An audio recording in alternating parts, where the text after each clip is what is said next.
Welcome to Path Originator. Path Originator में आप सभी का एक बार फिर से स्वागत है। तो देखिए, आज के इस टॉपिक का जो विषय है उसमें कि क्या वोडाफोन आइडिया एक सरकारी कंपनी बन गई है।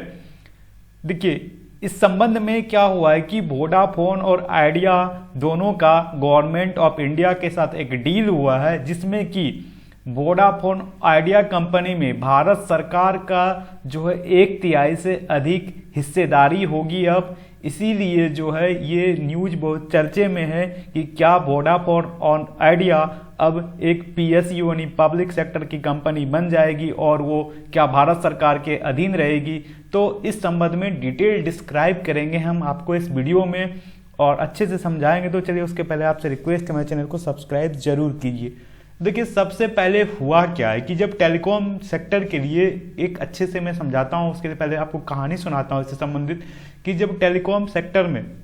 लाइसेंस के लिए उन दिनों लाइसेंस दिया जा रहा था, तो उसमें गवर्नमेंट ऑफ इंडिया ने एक कंडीशन रखा था कि आप प्रत्येक साल हमें लाइसेंस का जो है फीस के रूप में दीजिए और अपना आराम से जो है टेलीकॉम इंडस्ट्री को चलाइए। लेकिन उस समय वोडाफोन आइडिया, भारतीय एयरटेल और जितने भी तमाम टेलीकॉम कंपनी थे उसके पास इतने पैसे भी नहीं थे कि वो प्रत्येक साल लाइसेंस का जो है फीस दे पाएगा। तो फिर इन्होंने कंपनियों ने भारत सरकार से रिक्वेस्ट किया कि आप जो है ऐसा नहीं कीजिए, हमें ऐसा करने रहने दीजिए कि हम जितना कमाएंगे उससे उस रेवेन्यू का टोटल में से कुछ परसेंट के हिस्सेदारी आपको हम देते जाएंगे। तो इस तरह से चलते रहा 2003 तक। जब 2003 में टेलीकॉम कंपनियां जो है वो ज़्यादा प्रॉफिट कमाने लगी और इनका जो बिजनेस बूम पे चला गया, तब इन कंपनियों ने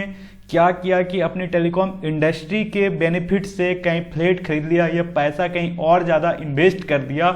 और इन्होंने जो अपना गवर्नमेंट के जो हिस्सेदारी था उनको लाइसेंस और टैक्स के रूप में जो डील हुआ था गवर्नमेंट के साथ, वो देने में एक टेक्निकल जो है लॉजिक फंसा के हाईकोर्ट में चले गए 2003 में कि हम आपको टेलीकॉम इंडस्ट्री यानी proper data, voice calling, messaging, ये सभी से जो बेनिफिट आता है सिर्फ उसी के हिस्सेदारी का पैसा देंगे, ना कि उस हिस्सेदारी का जो कि इस कंपनी के द्वारा हम दूसरा बिजनेस खड़ा कर लिए हैं। तो इस संबंध में 2003 से लेकर के 2019 तक जो है वो पूरा का पूरा सुप्रीम कोर्ट में केस चला और फाइनली जो है डिसीजन गवर्नमेंट के फेवर में आया और इन 16 साल का टोटल जो है रेवेन्यू का जो हिस्सेदारी सरकार का बनता था उनको विथ इंटरेस्ट देने का जो है ऐलान किया सुप्रीम कोर्ट ने गवर्नमेंट के पक्ष में डिसीजन दे के। और उसी समय से टेलीकॉम कंपनी का जो है वो स्थिति खराब होते गई और उसके बाद जो है कंपनी के पास जो इतना पैसा उसको देना पड़ा था, जो इसके बाद कंपनी ने फिर से एक केस कर दिया और उस पैसे को देने के लिए 20 साल का समय मांगा, जो कि सुप्रीम कोर्ट ने नहीं सुना और वो 10 साल तक में देना अनिवार्य कर दिया। उसके बाद क्या हुआ, उसी समय से और विथ इंटरेस्ट देने का जो है वो फैसला सुनाया। तो उस इंटरेस्ट के ही पैसे जो कि प्रिंसिपल था जो कि लाइसेंस के रूप में वो तो देना ही था, लेकिन उस इंटरेस्ट का 16,000 करोड़ हो गया था वोडाफोन आइडिया दोनों कंपनी को मिला करके। तो इसके बाद सरकार ने 2021 में जो है एक टेलीकॉम राहत पैकेज का जारी किया, जिसमें ये विकल्प दिया था। उसके पहले टेलीकॉम राहत पैकेज जारी करने के पहले सरकार ने जब ये पैसा मांगा वोडाफोन आइडिया कंपनी से, उसमें से ऑप्शन दिया था कि आप इस पैसे यानी इंटरेस्ट को 4 साल में पूरा कर देंगे। तो एयरटेल ने सेलेक्ट किया कि हाँ, हम 4 साल में आपको इंटरेस्ट भी दे देंगे, लेकिन वोडाफोन ने सेलेक्ट किया कि हम 4 साल में ये आपको नहीं दे पाएंगे, हमारे पास पैसा नहीं है, हमारी स्थिति खराब है। तो 2021 में तब टेलीकॉम राहत पैकेज दिया गया था, जिसमें सरकार ने बोला कि अगर आप पैसा नहीं दे पाएंगे तो उसमें एक विकल्प था कि आप हमारे शेयर का जो है कंपनी का इक्विटी दे दें, यानी आप हमको अपने कंपनी में ही हिस्सेदारी दे दें और जिसे कि 10 जनवरी 2021 को वोडाफोन और आइडिया कंपनी के द्वारा इसका जो है मंजूरी दे दिया गया। अब होगा ये कि वोडाफोन और आइडिया में इस 16,000 करोड़ रुपए के ब्याज के बकाया को इक्विटी में बदलने के लिए कंपनी में 35.8% हिस्सेदारी जो है वो भारत सरकार की होगी। और ये कंपनी ने शेयर बाजार को इसका जानकारी दे भी दिया और 10 जनवरी को इस बैठक में निर्णय लिया गया था।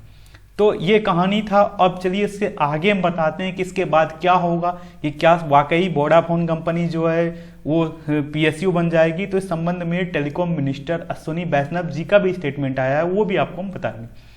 तो देखिए, जब ये 4 सालों के बकाया भुगतान करने के लिए इंटरेस्ट को $90 देने के समय जब नहीं दे पाए थे, तो जब एजीआर दिया गया, तो एजीआर के बाद जो ये कंपनी का शेयर जब देंगे ये, तो अब इसमें क्या होगा, इस कंपनी में कि 35.8% जो है वो हिस्सेदारी भारत सरकार की होगी और उसके बाद 28% जो हिस्सेदारी होगा वो वोडाफोन का होगा और 17.8% की हिस्सेदारी जो होगी वो आदित्य बिरला समूह की रह जाएगी और शेष जो है आपको 18% की जो हिस्सेदारी है इस कंपनी में वो प्रोमोटर के पास है, जो कि शेयर को जो प्रमोट करते हैं, जो शेयर को खरीद रखा है और वो अपने से कुछ डिस्ट्रीब्यूट करते हैं शेयर मार्केट में। तो इस तरह से ये आईपीओ जो लॉन्च किए उनके पास, तो यानी कुल मिलाकर कहा जाए तो गवर्नमेंट जो है वो 35.8% की हिस्सेदारी के साथ सबसे ज़्यादा जो हिस्सेदारी है वो भारत सरकार के पास ही हो गया। खुद वोडाफोन के पास 28.5% रहा और आदित्य बिरला का जो आइडिया है इसके पास 17.8% रहा। तो क्या अब सही में जो निर्णय की जो पावर होगा, कहा जाता है कि जिस कंपनी में सबसे ज़्यादा जिसका हिस्सेदारी होता है, निर्णय का जो ताकत होता है, पावर होता है, वो उसी के पास होता है। लेकिन देखिए इसमें हुआ क्या है कि 35.8% की हिस्सेदारी तो जरूर दे दिया है वोडाफोन और आइडिया ने, लेकिन अगर इस कंपनी को पीएसयू बनेगा तो 51% की हिस्सेदारी अगर गवर्नमेंट की होती तो ये कंपनी पीएसयू बन जाता। लेकिन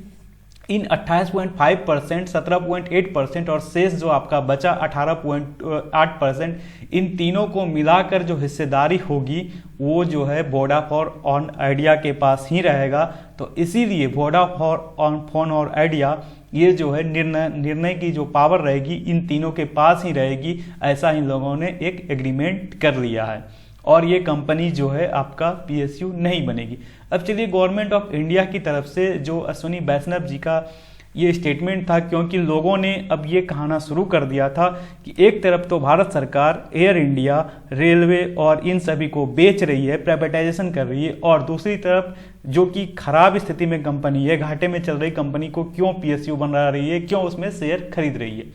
तो देखिए अश्विनी वैष्णव जी का जो कहना था कि ये शेयर जो है अधिक कीमत पर बिकेंगे, जब ये वोडाफोन और आइडिया कंपनी की स्थिति सुधर जाएगी तो ये शेयर जो है अधिक कीमत पर बिकेंगे और गवर्नमेंट को इससे बेनिफिट होगा, क्योंकि कंपनी जब फायदे में जाएगी तो ये बेनिफिट होगा। लेकिन दूसरी तरफ ये भी है कि कंपनी घाटे में जाएगी तो इस गवर्नमेंट को घाटा भी हो सकता है। उसका तीसरा सवाल था कि इसमें से एक और सवाल था कि सरकार के इतने बड़े शेयर होल्डर होने का मतलब यह नहीं हुआ कि अब ये पीएसयू बन गई है। तो मंत्री जी का कहना था कतई नहीं, ये पीएसयू नहीं बनेगी, ये एक तरह का निवेश है, यानी भारत सरकार का वो पैसा नहीं दे रहा था तो है। तो क्वेश्चन ये भी है कि खराब कंपनी में निवेश क्यों? तो देखिए खराब कंपनी नहीं कह सकते, वोडाफोन आइडिया एक बड़ा इंटरप्राइजेज है, देश भर में इसका नेटवर्क है, सरकार को जिस कीमत पर भी इसके शेयर मिलेंगे मुझे पक्का भरोसा है कि उससे अधिक कीमत पर ये शेयर बिकेंगे और ये कंपनी व सरकार दोनों के लिए विन विन सिचुएशन है। अच्छा, ये उपलब्ध सर्वश्रेष्ठ विकल्प था, विकल्प हमने नहीं उन्होंने चुना। तो विकल्प उन्होंने चुना क्योंकि सरकार तो पहले उससे पैसा मांग रही थी और पैसा नहीं देने की स्थिति में ये विकल्प कंपनी ने चुना। देखिए बकाया ना चुकाने पर क्या उनकी संपत्ति जब्त कर लेने का विकल्प आपके पास नहीं था? ऐसा जब पूछा गया मंत्री जी से तो उनकी बताया गया उनकी सारी संपत्ति जब्त कर लेने पर भी सारा बकाया नहीं मिल पाता, फिर कंपनी भी नहीं बचती और कंपटीटर भी कम बचते। तो कंपनी जब वोडाफोन आइडिया नहीं बचती तो भारत में सिर्फ और सिर्फ